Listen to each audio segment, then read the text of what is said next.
Hey, everybody. Welcome back into Roosters, the Horseshoe Lounge on Olentangy River Road in beautiful Columbus, Ohio. It's spring break for Ohio State. Yay!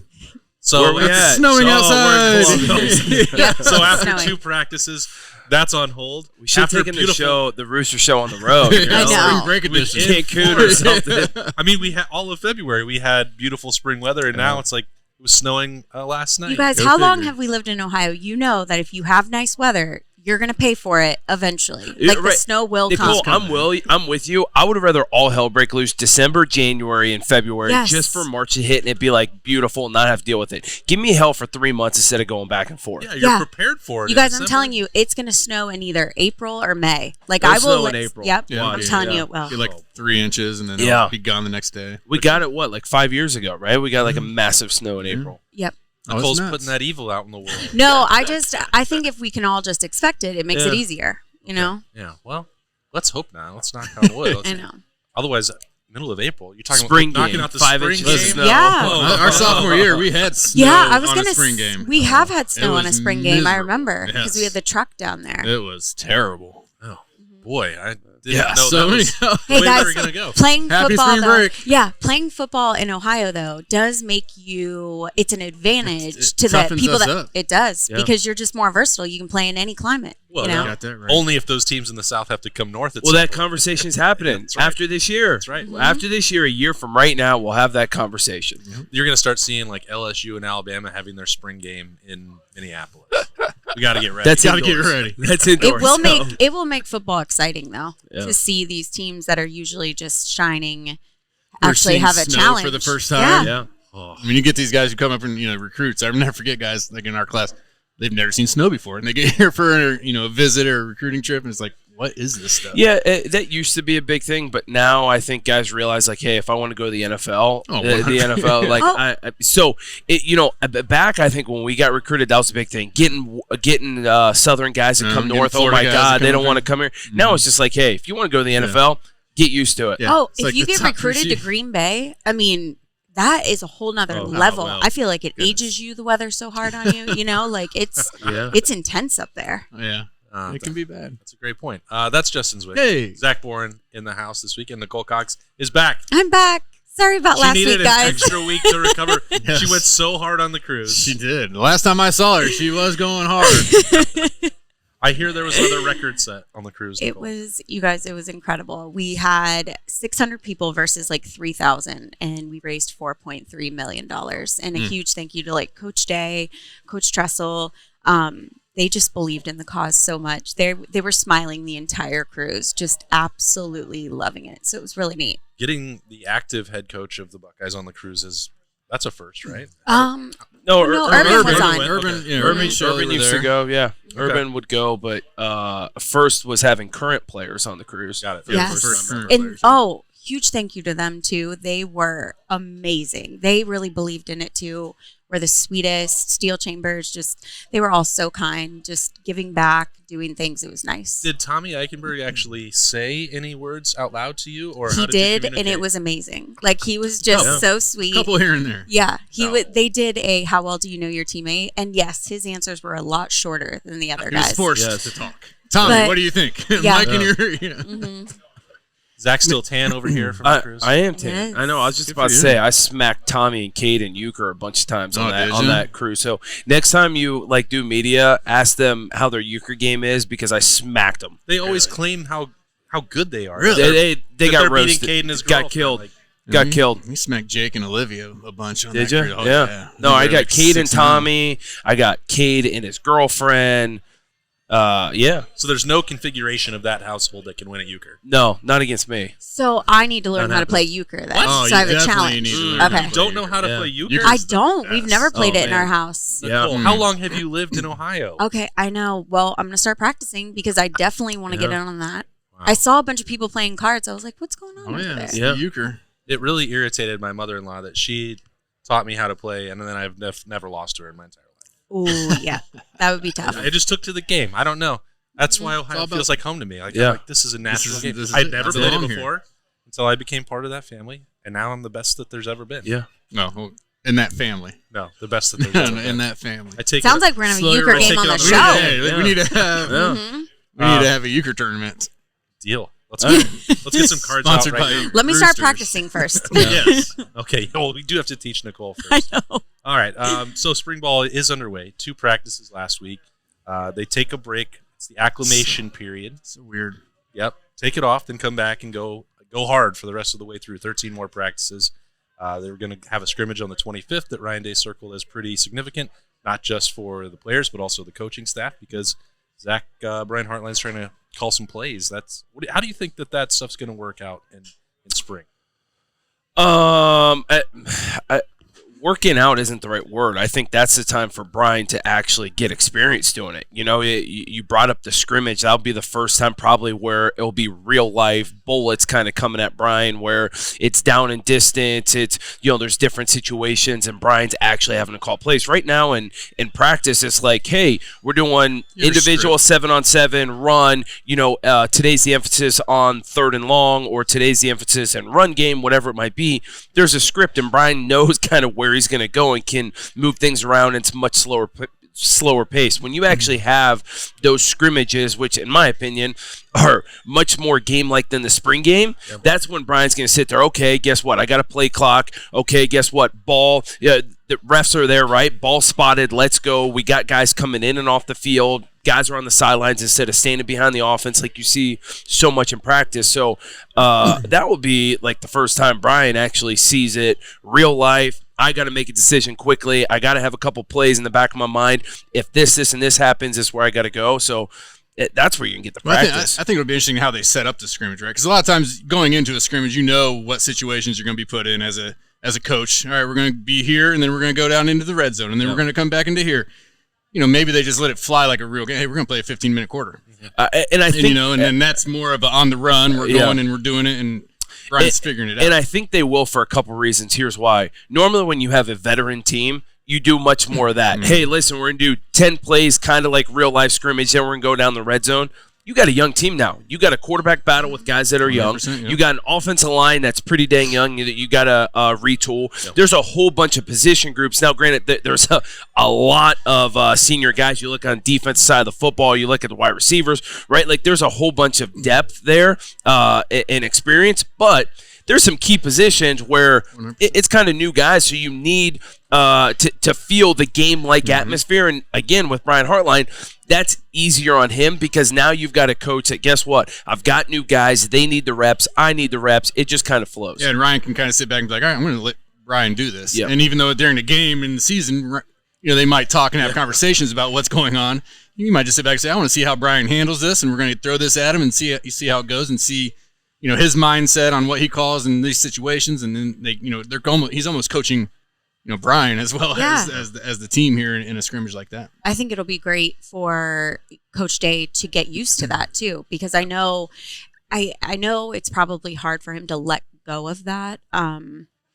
Because when you're the head coach, you want to be you answer for everything. Yeah, exactly. And so I think for him to get used to that and to trust Brian, which I know he does deep down, but just being able to get a few reps of that before actual season starts. How many do a lot of other teams do this where the head coach doesn't call the plays? Or is that more in professional football?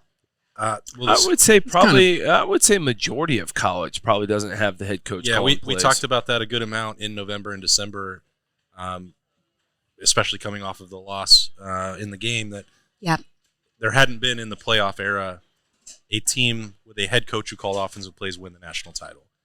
Now that's not the largest sample size in the world, but that had been the trend. It's too much to really put all that. It's too much. Yeah. So and people say, well, you'd be very good. Ryan Day's very good. They were in the playoff 3 out of 4 years. Lincoln Riley, very good.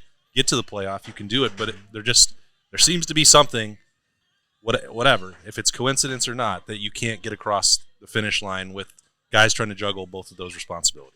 Yeah, I think there's a caveat there a little bit because you bring up some of those head coaches like Dabo Swinney, Nick Saban. I think those guys are almost completely removed from the play calling and really manage the games. But you look at Kirby Smart, who's won the last 2 years. Kirby Smart's still somewhat involved. I think he's gonna Kirby Smart is the most comparable to what you're going to see Ryan this year, whereas he's out of it. But there's times where Kirby goes in and dials things up and says, no, this is what we're doing.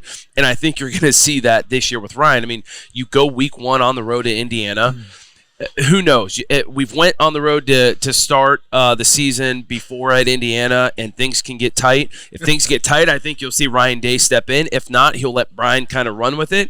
And then the next couple games are home games against Youngstown State and someone else who he should easily be able to handle. But then you go to the road at Notre Dame. So it's going to be one of those things where big game, maybe on the road, things get a little tight. Ryan's going to step in, just like you see Kirby step in from time to time. But it's going to be a come and go type of thing. It's teamwork. I mean, it takes an entire team of people. Those are the most successful in the entire world. Or that people, it's not one individual person, And so I think that this is going to work out really great for us. Yeah, it's important to get that right in spring. It's important to evaluate the personnel. So back into some Roosters Buckeye leaves. You can do whatever you want with it. Someone that you heard their name or read their name in week 1 through 2 practices that flashed. Someone that you're expecting more to come from out of the next 13. Someone you're just very curious about their spring. Nicole, I know you've been thinking about it for the last 3 months, just like we all have. There has been one person, Jack Sawyer. I'm interested because I know they've kind of bounced him back and forth in positions, and I think they're talking now of having him play defensive end, correct? Just stick there. Yep. Okay. So I'm interested to see. I want him to have a moment to shine. He's a very talented player. He's a great person. So I'm really anxious to see how he does, this season. It didn't work at Jack really last year, Zach.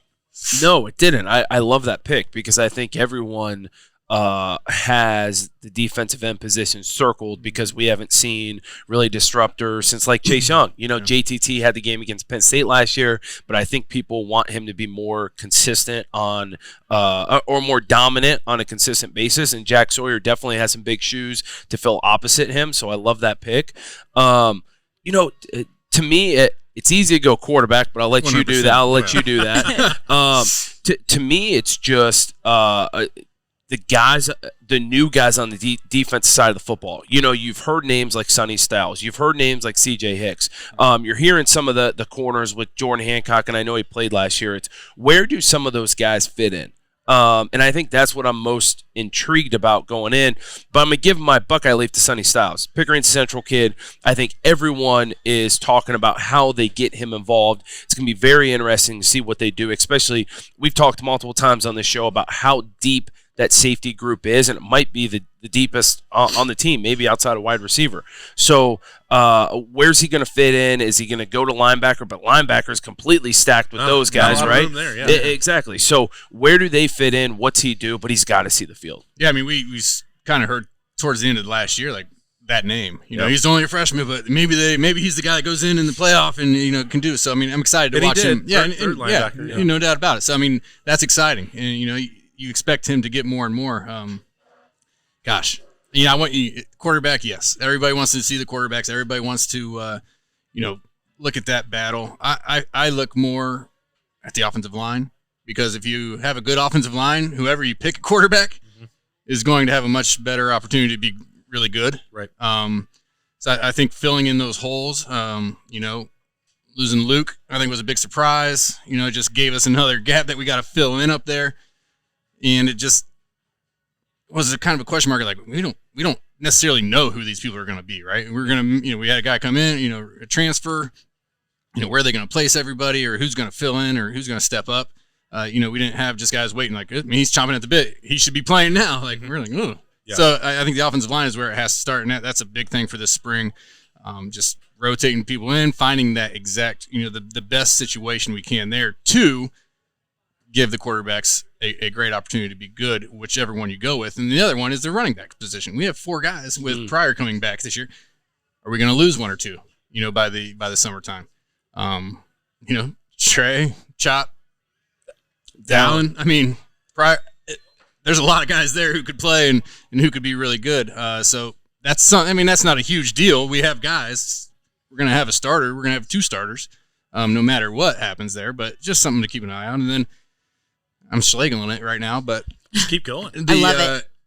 I don't know his name. I need to come up with a nickname for him. I don't know how to say it. The transfer cornerback. Oh wow! So Jay-Z just kept rolling and decided to steal mine. Oh, did I? Well, sorry. Oh. Well, and I was going to say Denzel Burke. You talked about Burke, guys who you've heard about maybe coming in with a. Yeah, you haven't named one Buckeye Leaf yet. Well, keep on going. I've given out everybody's given out Buckeye Leafs to everyone. You're like Oprah Winfrey over here. Yeah, I'll let you talk about him. I'll just Denzel Burke. I thought last year maybe didn't have the year we all thought he would have. Yeah. Coming back from a freshman year where he looked like he was a pretty solid player. I think him being somebody they can really trust as a lockdown guy this year, depending on what happens on the other side. Having him, he has a lot of experience. Maybe this is that year where he really locks it down and says, all right, I'm the guy. You can trust me to go one-on-one over here, figure some other things out. And, so that's big. And then you go ahead and take the other one. Yeah, maybe it's just because he literally stands out in the line. Davison Igbinosun, he's, a couple inches taller than anybody else in that corner room. Long, athletic. He did play in the SEC last year. It didn't light the world on fire. It's not like he was an All-American right away, but this guy's talented. And I don't know if he'll be one of the official starters. I don't know if he'll just stick as they'll expand that rotation to 3. He's only practiced twice, and I've only seen him for a total of an hour. Yeah. But the way he moves and the way he looks is different than the rest of the corners. And I think I said this last week when we were in the Woody. He's like a stronger version of college Eli Apple. And if you can get that out of him, that's going to be all right. That's pretty darn good. No take that. Yeah. So that's big because Ohio State, we talked about it. The corner play may not have been as bad as many people thought, definitely wasn't as good as they expected. And injuries were a huge part of that. So healthy Denzel Burke, healthy Jordan Hancock, freaky Davison Igbinosun, you're well on the way at that point. See how that goes. Some of those young guys are going to be good players too. That's right. Some of those young guys are going to be good. They are. They've got 13 more practices to work on that. And when you're talking about a trio, you just bring $3 American into Roosters on Tuesday. What do you get? I like that. I'll tell you what, if you bring $3 American into Roosters on Tuesday, you get a wonderful basket of fried cheese. Yeah. Mozzarella sticks. They are everyone's delicious. favorite. They are the bomb. Get in here, get them. $3. Jay-Z already taste tested today. Always the one I go to right away when they set them down. Get it hot. Ooh. And you were taste testing when I walked in here. Well, don't play, bro. You were taste testing everything. Hey, you gotta get it when it's hot, and they're the best. Yeah. I get to take some home. My daughter loves these things. I don't know what it is about kids and Mott sticks. They're Liberty's favorite. Yeah. So, I mean, she always, when I leave, you want cheese sticks? Yes, Daddy. Absolutely. Done. Are you going to Roosters today? I need cheese. Exactly. I love that. I love that we're family dinner on Mondays. It's 100%, perfect. Yep. And my family's too. So a beautiful side of marinara soup. Yes. Nicole, the basketball season's over. Well, basketball season's over for Ohio State, which is sad. They got us really excited though. I mean, what a tournament! They were looking great. They were looking great, and where was that the team best. all year? Well, they were there in the beginning of the season, and then they just kind of went on vacay. Don't get me started on the fact that like I was saying earlier, I think that when you start losing, it becomes mental, and you just every game you lose, and I think they had nothing to lose at that point. They just went out and played, so it was exciting to watch, but So March Madness this week, so it's going to be crazy in here Thursday. If you would like a seat, come in early because it's packed, but it's an awesome time of year. We love it. I think 12:15 might be the first tip on Thursday. Yes. But I'd get here at 11. Yeah, the door's open. The door's open. There's usually a line. Thursday, prime Friday, Saturday, Sunday. Wild at Roosters Yes. this weekend. It's fun. And we you'll have appreciate St. Patty's it. Day on Friday, yes. right? Yes. You guys serve green beer? We don't anymore. It would dye so all of much, our fingers, you know. I didn't think about the that. bartenders, and then some will be That'd really be terrible. green. Yeah. That would be terrible. Never thought about that. No. What do we got? Craft beer of the month is Elvis juice. So Is it Elvis? Yes, I think it is. $4 for 60 ounce, and then we have the $1.95. But Jay-Z's just going straight for the Coors Light. Yep. Coors Light, Miller Lite, $1.95. Yes, for February and March. So rest of the month. Nicole, will you fill out a bracket? I am going to fill out a bracket tonight. I did pretty good last year because I didn't put any thought into it. I just picked what I felt. That's the best way. When you overthink it. The only way to do it for March Madness. Zach, you filled out a bracket yet? I have. I've actually already filled out 3. Yeah, I like it. My father-in-law has a big one, a really big one, and it's been going on for a while, and I have not performed well at all. And so you're allowed multiple brackets. So I said, you want to know something? I'm paying for 3 this year, and I'm going all in. There's no way. I need some family bragging rights on the in-law side. So, 3 different winners. but I picked 3. Well, it's that kind of year in I like college it. basketball. No doubt. You never Spread it know. around. Yeah. I spread it around. Diversify. I did diversify. One of them I really hope wins. The other 2, if they win, it is what it is. I'll just be happy because they win my take bracket. the money. Yeah, no doubt. Yeah, Yep. yeah. That's big. You, Jay-Z, you. I haven't done it the last couple of years actually, and it's really Ouch. nice. Yeah. I like to get in the ones where you get a team, and if they cover the spread, you move on with that team, and it's kind of a cool deal. I've done it. You basically get a They team, have to and cover so to move if on? I get 16 team and they're going against 1, if they cover that spread, I move on with the 1 seed. And it continues to go all the way through, and then the last, the champion is a big payout type deal. It's like $100 for one team. Nice. But those are the ones I like. I'm It's not familiar with that setup. I yeah. like that. Yeah, it's a pretty cool deal the guy does. See, I like picking underdogs, but I guess I could still roll with that. I Yeah, love still you the guys. same You with know, the mine spread. is all underdogs. That's mine. know. The whole thing. Yeah. Some know. years that works. Yeah. I love picking that 12 seed. That 12 seed to 12 like and the a 5, the Sweet 16 or like Elite 8. Oh, it's such a good pick. All 3 of those brackets just have nothing but 12 seats. Moving. No, they don't. No. But I'll tell you this. One of them does. No, 2 of them do. Two of them. Two of them do. Yeah, I love You went chalk on VCU. the other. Love VCU to go far. Granted, I think their matchup would be with Kansas in the Sweet 16. Don't love that, but Kansas just got smoked by Texas in the championship game. yeah, I know. Like but 20 points. Yeah, Yeah, well, you don't need to win it. Limping into the tournament. Is yeah. how I look at that. Well, tourney time's here. There's also men's and women's games in Columbus. So Roosters Yes, is going to which be is packed exciting. this week, especially because there will be some women's games down the street at the Shot. So make sure you get here early if you're going to hang out at the Horseshoe Lounge, which is the best Roosters. And all That's right. Although everything else, they're all tied for second beyond that. Nicole's going to go about her day. We're going to be right back with a lot more here in the Horseshoe Lounge on the live show, on the podcast. It's a fun, casual joint. Roosters has been so fortunate. We just want to be able to give some of that back to the community. They donate to organizations that are near and dear to their heart, and we're so fortunate to have been with Roosters now for a long time. They will always go above and beyond to help support our foundation to further help veterans. It's just a wonderful feeling to know that Roosters supports the Buckeye Cruise for Cancer. All the folks at Roosters are just genuinely kind folks, and they want to make a difference. Thank you, Roosters Foundation. Thank you, Roosters. Thank you, Roosters. Thank you, Roosters Foundation. All right, welcome back into Roosters for half number 2 in the Horseshoe Lounge. Burm's here. Second half, worst half. Because I'm here. Second half, first Oh, half. don't say that. It's Yeah. the best. What is this Well, negativity? I know. Well, it's hard. Woe is You guys Berm. don't understand how difficult it is to follow Nicole. I would. Yeah, I guess we've never had to do All that, right. so I can We understand. haven't had to. That's true. Yeah. See? Describe it. What are Well, your emotions? It's like you're a child, right? Okay. And you walk into this room and you're expecting this warm reception. And really, then people are like, oh, God. Have we got him again? Him? Get out of here, stupid child. You know, and I don't like that. I don't Well, like that analogy. bring some insight. Maybe people wouldn't act that way. no. Why did that analogy just stop with "you're a child"? No, that's it. That's all it's like. And but then That's you, just the reoccurring dream he Yeah. has. but then you just said like the child came in here. And which I is want to exactly be the thing clear. that you do. I want to be clear. Every time I attempt to bring insight to this show, I get shouted down. Oh, Because give you us some guys- insight. Give you us guys some just tea. want tomfoolery. No, give us some tea. We're not here to drink tea. We're here to Give us some tea. evaluate and to analyze. Okay. Give us Analysis. something. So what are we talking Analysis about? is- I wasn't Zach listening to you asked a guys. question. Give us any. Zach's It's in charge blank right now. slate. You can literally tell us anything. Give us some of your insight. I'm concerned about the banking industry. Yeah, well. right now a lot. Very. That's major not what this concern. show is about. So you have a lot of- In regards to Ohio State football. I'm concerned about Ohio State's offensive line play Okay. and their depth. Certainly, we talked about that on the morning show on the podcast daily on Monday with Bill. But I don't want to, beat a dead horse there or a living horse, whatever kind of horse it is. I want it to be unbeaten.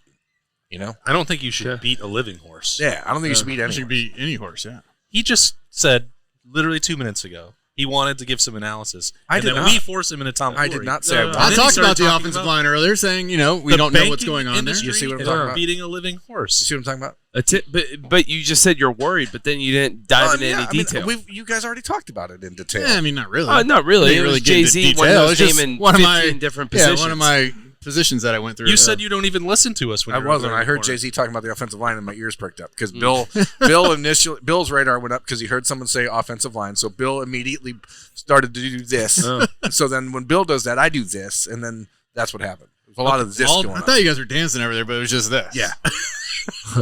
Didn't know what was happening. It was very elaborate. All Jay-Z said was that it was important. It's a very important to protect the quarterback. Yes, to give those guys, whoever the starter is, a chance. And I agree. Yeah, it was very insightful. Tomfoolery. Keep your quarterback upright, and you have a better chance. So who do they have at right tackle, Berm? Tegra Shabola and Zen Mohalski are the ones rotating there. Okay. You just don't know where you're going to start there because neither one of them have played significant minutes. They both played pretty much the exact same number of snaps a year ago, but on different sides of the line. And Shabola was playing at guard at times, tackled others. I just don't know that. We talked about it on the podcast this morning. To me, the move of Josh Fryer to left tackle is he? That's where they're going to run him through the spring. So that's the most important. You got to protect the backside, blindside. I don't know that anyone who's watched Josh Fryer sees left tackle, and I'm as pro Josh Fryer as anyone's ever been. I think he's a natural right tackle. I don't know that he has the quickness to play left tackle against big-time defensive ends that you're. Does that just mean they trust him the most right now? Correct. To go there? Right, and so that's where the conversation this morning was really about: is that good or bad? Because to me, I think you're better off putting him at right tackle and then figuring out left tackle with one of those other guys and seeing, because the idea of going into the transfer portal in May to find a starting left tackle is not ideal, and I don't know that you're going to find a guy. Then you bring in someone in the summertime who's never practiced with these guys, who has no sense of what the quarterbacks are about, no sense of the chemistry with the other guys on the offensive line. And that, to me, sounds like a bigger issue than saying, you know what, we're going to put Tegra Shabola at left tackle and see what happens. Bryant Browning played left tackle at Ohio State. You remember Bryant Browning? He played with Bryant Browning. He, at times, was one of the worst offensive linemen that's ever played at Ohio State. But sometimes you just got to put a guy out there and let him grow. And see what happens. Here, let me throw something at you. Do you think that they would ever think about throwing Donovan Jackson out left tackle? I think that's the other option. Is if Tegra Shabola and Zun Mohalski don't work at right tackle, and you have to move Fryer back for whatever reason, or Fryer doesn't work, then you move Donovan out there, and then that's not good for him. You know what I mean? Like this is his last season at Ohio State, so it's not good to move him out to left tackle and say, sorry, we're going to have to sacrifice your NFL development because we had not recruited this position very smartly over the last few years. Yeah. Like that's to me is that's bad. But I know people are wondering if that can happen, and it can. It can. It shouldn't. It's a break glass in case of emergency situation. If nothing else works, which you have three. Right, because then you can move Fryer into left guard. Who's the second choice at left right now? Yep. Okay. I mean, it's not great. The reality is they also have Luke Montgomery, the true freshman early enrollee. He's playing at right tackle also. So you got three guys working and repping at right tackle, and you got Fryer at left. So maybe that's a sign saying, hey, we're putting all our resources and energy and time into Josh over here. Oof. But it's certainly not ideal because you have a logjam of people at guard. You have Enoch Vamahi still. Yep. You have Donovan Jackson. You have Jacob James when he gets back healthy. You have Matthew Jones. You have Jacob James. You already said Carson Hinsman can move over. I mean, you have a lot of guys who can play in the middle, but left tackle is a different position. It's not good.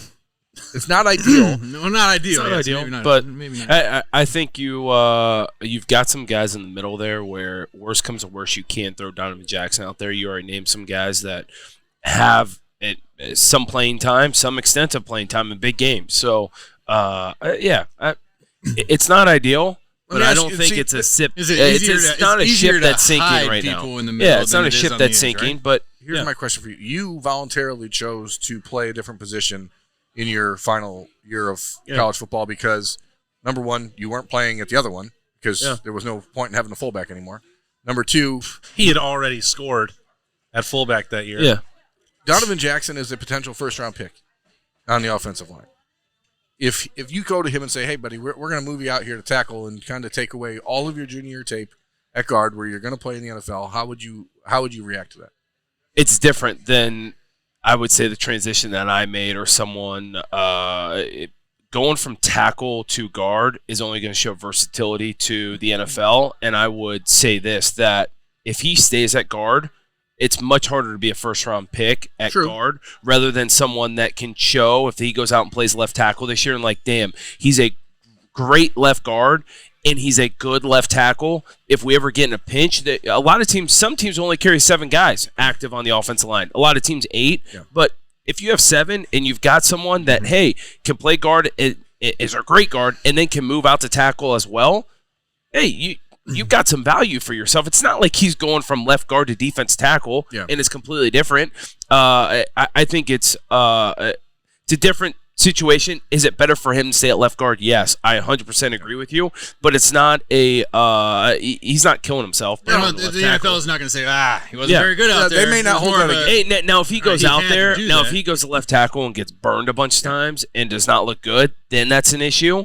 But that's on the coaching staff making sure they're protecting him. That's on him on not getting beat. You're putting yourself in a position though that is potentially negative for you. Well, I'll say it's this. Also potentially positive. I was going to say at left guard's a safe bet, right? He's a very good left guard. He's going to be great. You go to left tackle.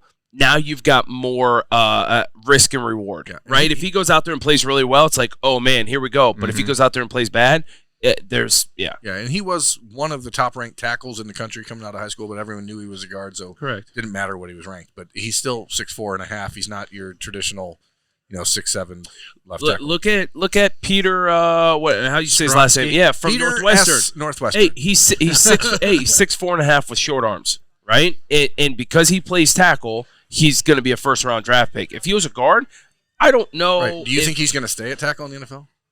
Yeah, I do. I do, because I don't think someone's going to draft him top 15 and put him at guard. Just not going to happen. He's a good player. I mean, it's certainly, he's athletic. He will stay at tackle. Jackson is certainly similar body type. I mean, you got long arms. He's very athletic. You could see it, but it's certainly again not ideal. But that's a good comparison for Donovan Jackson. It's kind of fascinating how much intrigue there is on both lines for Ohio State right now. Like skill positions, I think, are as loaded as you could possibly be. And then you're like, okay, well, what's going to happen on the offensive line? What's happening with the defensive end rotation? Do you have enough bodies at defensive tackle? What in the world does the Jack even exist anymore? Like, it's the stuff going on the defensive line is pretty. I'm really glad Bob's not here because there was an opportunity there for a Bob line that I'm sure he would have taken, and I'll tell you guys that line off camera. Yeah. Bob would. Well, you should have just done it because he's not here. Just take his spot. No. Can I throw out something from the defense line? We went offense line, defense line. I am if I was a coach, this is kind of the way that I would be going, and I think it's best for Ohio State. I'm a big fan of Jack Sawyer, Pickerington kid. I've known Jack for forever, but him being at the Jack position now going to defensive end, you look at his body type. Jack to me almost yells like J.J. Watt body type, right? Defensive end, I don't think is his best position. I think for him to go off to the NFL, he's going to go to a 3-4 defense, play that 5 technique that J.J. Watt has for so long in the NFL, and dominates at it. He's not that speed 4-3 defensive end guy that he would be playing at Ohio State this year. If I'm Jack's every bit of 265. I say, hey, coach, guess what? I'm going to get to 280, 285. Let me play the 3 technique, right? Passing downs, you keep him in. In the NFL, he's a 285 guy playing that 5 technique in a 3-4 defense. Then guess what? You get some depth at defense tackle. Caden Curry, who I think in my mind is going to be a phenomenal defensive end. He's a guy that's smaller, much more quicker, has got that speed to him. Jack is a hat and hands kind of dude. Tough, physical dude. You put him out in space, he's not a speed guy. That's not who he is. He might think he is, but he's not. And so you have Caden Curry, JTT, and then you put Jack at a 3 technique at 285. Next thing you know, your defense tackle rotation goes way up. You got a dude who's tough in there. You got some depth. And you look at some of the young guys defensive end, like Kenyatta Jackson, who can go in there and be, your 3rd guy in. You got Amari Ogbar, right, who can be kind of your 4th guy.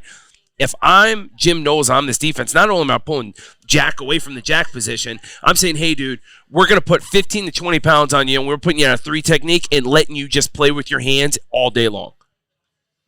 Can you put that much weight on?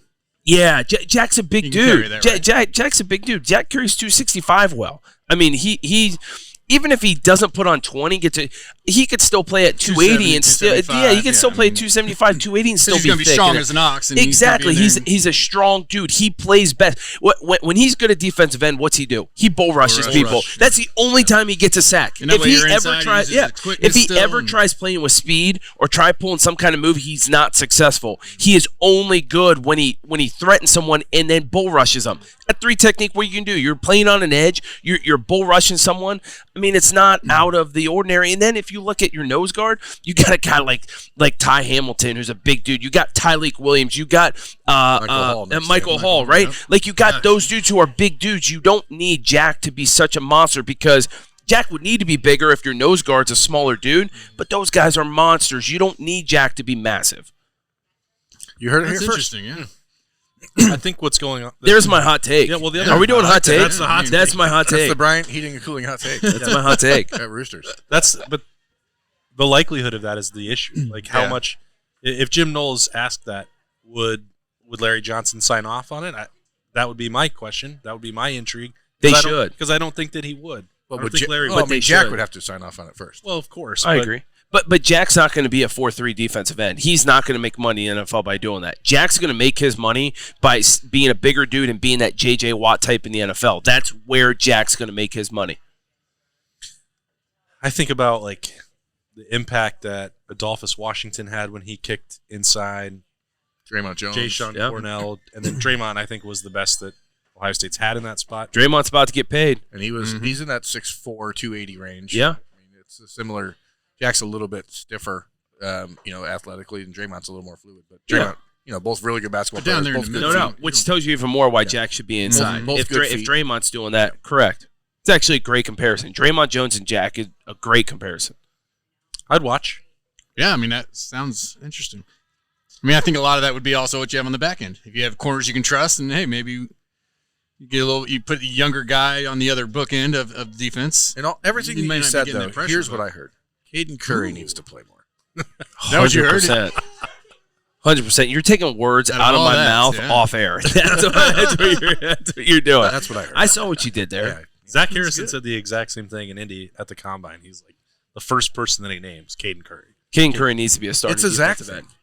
Yeah. Caden Curry needs to be a starting defensive end. And JTT, we just talked about it in our first segment. JTT is a great player, but he's not your Chase Young, Nick Bosa, Joey Bosa kind of defensive end. He's a guy that's a little bit thicker, plays the run really well. You put him on the strong side of the defense, match him up, chip to tight end, go against defense tackle. Offense tackle. You need someone on the back end. You need someone that's fast. You need a fast guy to play on the short end, goes to the weak side, doesn't have to play against the run all that much. Guess what? Knowing he's got steel chambers behind him to, if he ever does anything. But you need that speed guy, and they don't have that. And that's why I think there were a lot of times you saw Ohio State didn't have a great pass rush, because you got JTT. You had Zach Harrison last year, but Zach and JT are kind of similar. Very similar. Mm-hmm. So yes, you need that psychopath on the other side who's just like, I'm going to get to the quarterback if it kills me. No, you do. And to really flush people JT's way, and that you are going full Bob today. You need a psychopath. Yeah.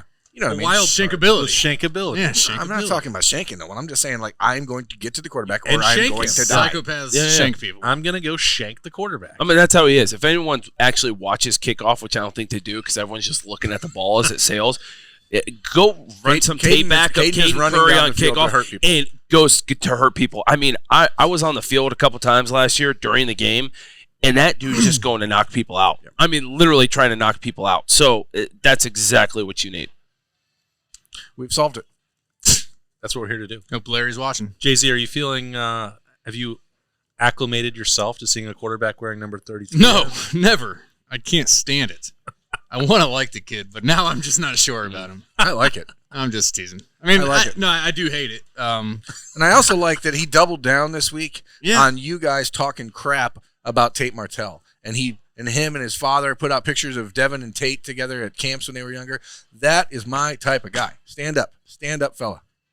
Can we talk about the quarterback battle? Yeah, anyway, 33 is just weird. What do you think? Are you not as now, weird? Not as weird as liking Tate Martell. Yeah. Are you now saying that he's going to lose the quarterback battle because he's 33? I mean, no, but That sounded like a yes. When I saw 33 throwing the ball, I thought to myself, who's the walk-on? Yeah. That they moved over from linebacker, and he's getting some quarterback reps right now. Yeah. And then I had to, that was the first time I saw him wearing it, so then I realized what was happening. You want to know something? I respect it because so many kids nowadays want to be cool. 33, no offense, James, but on quarterback isn't a cool number. So guess what? He's doing it because he's like, I want to be 33. I don't want to be the cool guy. I want to be 33 because it means a lot to me. That's why I like it. 15 in high school, right? His senior year. Yeah, but there was a reason why he had to. Yeah. Why? Because somebody else he transferred to a different school. Oh, and the starting quarterback can't get the number he wants. I transferred high school. He's a good, I got the number. Not when you're transferring to another state. That's selfish. Well, that's selfish. It is what not when you're transferring to he was another being state. a good team player. Wanted to be a good leader. He was a quarterback who's an alpha, Zach. So the fullback. Give me my number. The fullback of the team that he went to promised was land. wearing 33. Okay. So the He fullback wasn't wouldn't give him 33. He wasn't transferring from Orville to Massillon, Washington. Okay, he was transferring from Phoenix, Arizona to freaking Utah. And that's Nobody fine. cared. And that They should have been more starting. generous. Isn't that the whole Yeah, I reputation know, like- of Utah? All right, hold on. We're getting off topic. Let's talk about the quarterback. the starting battle. fullback wouldn't give up his number, so the quarterback had to go to 15. I don't think we should care what number he wears. Let him It wear just whatever looks he so wants. bad. Devin Gardner wore number 98 for a and season. that looked He did. terrible. Who's going to win the What quarterback championship battle? did they win? None. He won the Tom Harmon Jersey Award. He did. So, That's true. Was that a trophy? and guess what? Sammy It's Baugh. like Blocko. Sammy Baugh was the first quarterback in the Hall of Fame. I don't care what you say about the number. The fact that a dude who's fighting for a starting job at Ohio State comes out on the first day of practice when he has a chance to win it and says, I'm going to wear the number of the first quarterback to ever be in the Hall of Fame, says to me that player has cojones.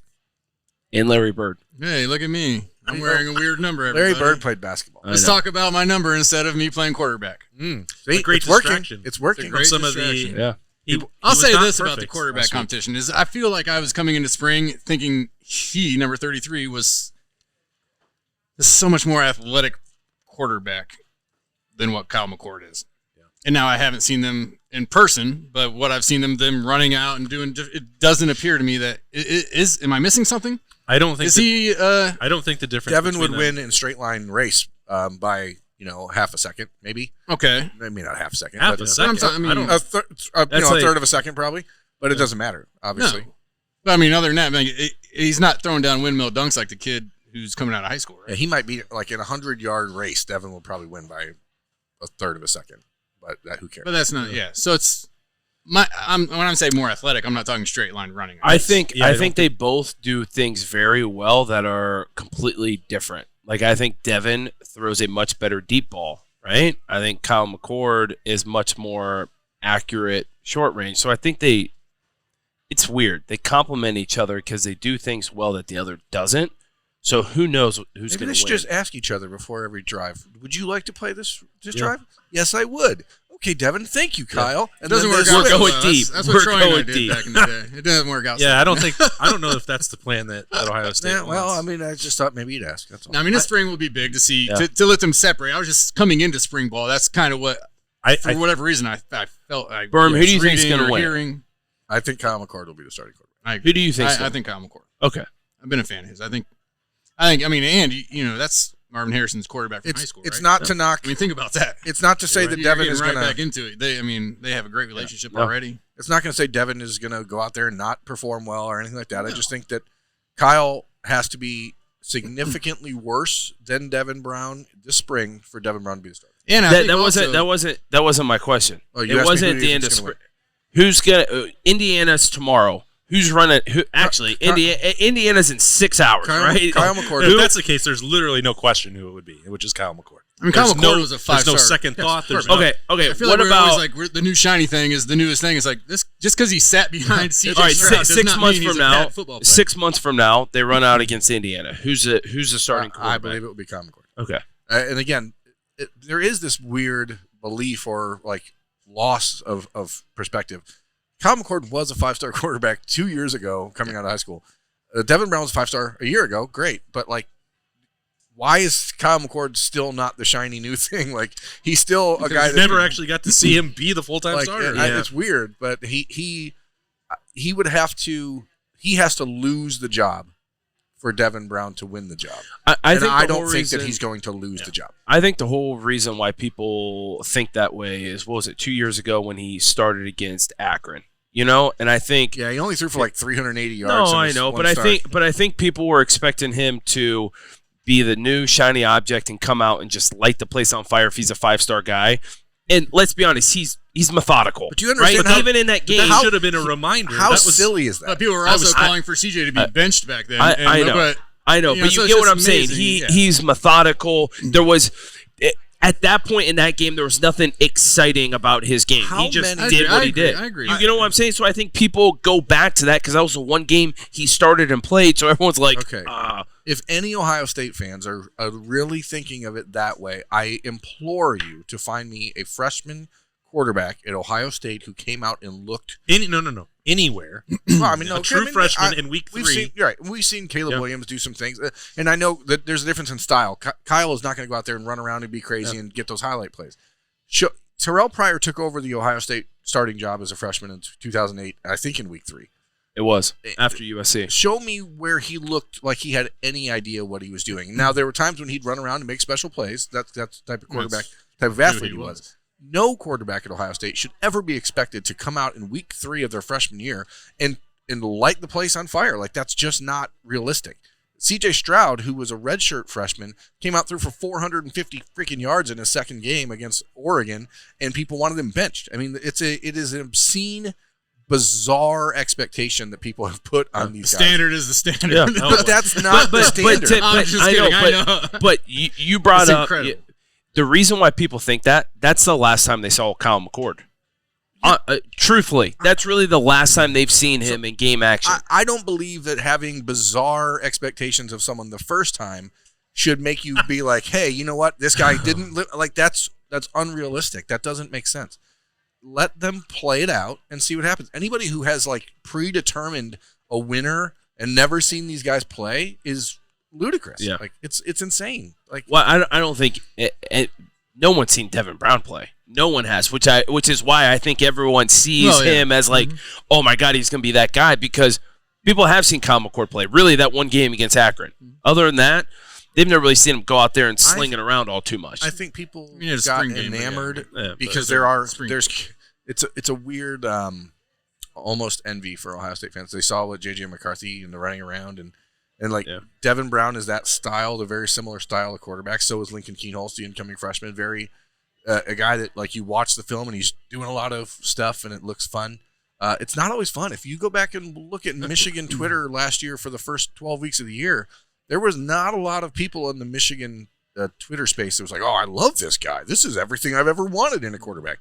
He got to go out and destroy an Ohio State secondary that was coming into that game. We thought, man, playing at their eyes into closed. A bunch of wide open spaces, and that's it. So and he didn't look good against TCU. It's a weird like expectation to put on a guy like McCord who you have no reason to think can't be the guy. And Jay-Z's question, I think, is a valid one, and I've asked that a number of times, not just last Tuesday, but how wide is that gap? And like, I asked Kyle about that directly. Like, do you feel like you're getting short shrift here, overlooked for what you can do athletically? And he's like, I've learned from CJ not to listen to any of that. And like, that's an answer. That's to say yes, polished answer. But it's also like he does know that he can do that, and he said that he watched the Georgia game 5 times, and he believes, we'll see once it happens, that the running plays, the extension out of the pocket that CJ did, is not something that Kyle cannot do. Yeah. And I think that people have gone like full binary polar, one or the other. Yep. Devin can move, Kyle cannot. Yep. That's not the case. Kyle's got a strong arm, Devin doesn't have one. That's not the case either. Like, they're closer to in the middle. Yeah. When I see them just rolling out throwing a ball, I see somewhat the same quarter. I'm willing to wager a unit or two that if we lined up Kyle McCord to run a 40-yard dash, he would run it faster than C.J. Stroud's 4.72 that he did at the NFL Combine. Is that what he ran, 4.72? Yeah. I'd like to see it. Pro Day's coming. I bet you he'd run it faster. Do you know what a unit is? Oh, you really? Yeah. Zach's units are much larger. A little bit higher? Yeah. He's bigger got units. A deeper bankroll. Oh. I bet it would be faster than 4.72. Really? Yeah. All right. Let's set it up. For charity. I think we should wrap this up. CJ doesn't have to be undercard is you and Schlegs. eating mac and cheese CJ bites. doesn't have to be there to be a part of it, obviously. Obviously not. You just put the He big will number be, on the board. But he will be Do it next on Pro Wednesday. Day. Yeah. You just Is put that the Pro number. Day next Wednesday? Put the number on the board. Yes. That's where I sign off. That seems like a good place. And thanks to Nicole Cox and Roosters, as always, for having us in here to the Horseshoe Lounge on a Monday. Possibility that we might be on Tuesday next week. We'll see. That's what Berm wants because there's practice.